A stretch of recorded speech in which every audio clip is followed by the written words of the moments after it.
নমস্কার, আমার mini vlog সিরিজের আজকে 8 নম্বর দিন। ভোর ভোর ঘুম থেকে উঠে ঠিক সকাল 4টের সময় আমি খাবার বানিয়ে নিচ্ছিলাম, কেননা প্রায় 1 বছর 1 মাস বাদ আমরা 3 জনে ঘুরতে যাচ্ছি।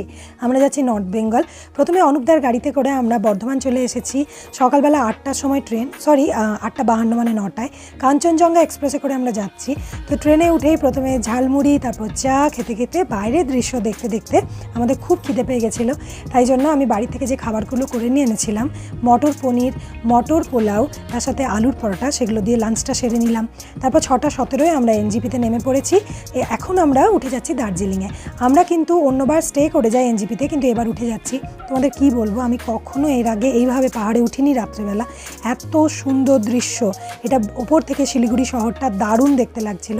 ঠিক 9:30টার সময় আমরা হোটেলে ঢুকে পড়েছি। এখন আমরা হোটেলে যাব, মানে রুমে যাব। তো রুমের ডিটেলস, তারপর সমস্ত কিছু নেক্সট ব্লগে তোমাদের সাথে শেয়ার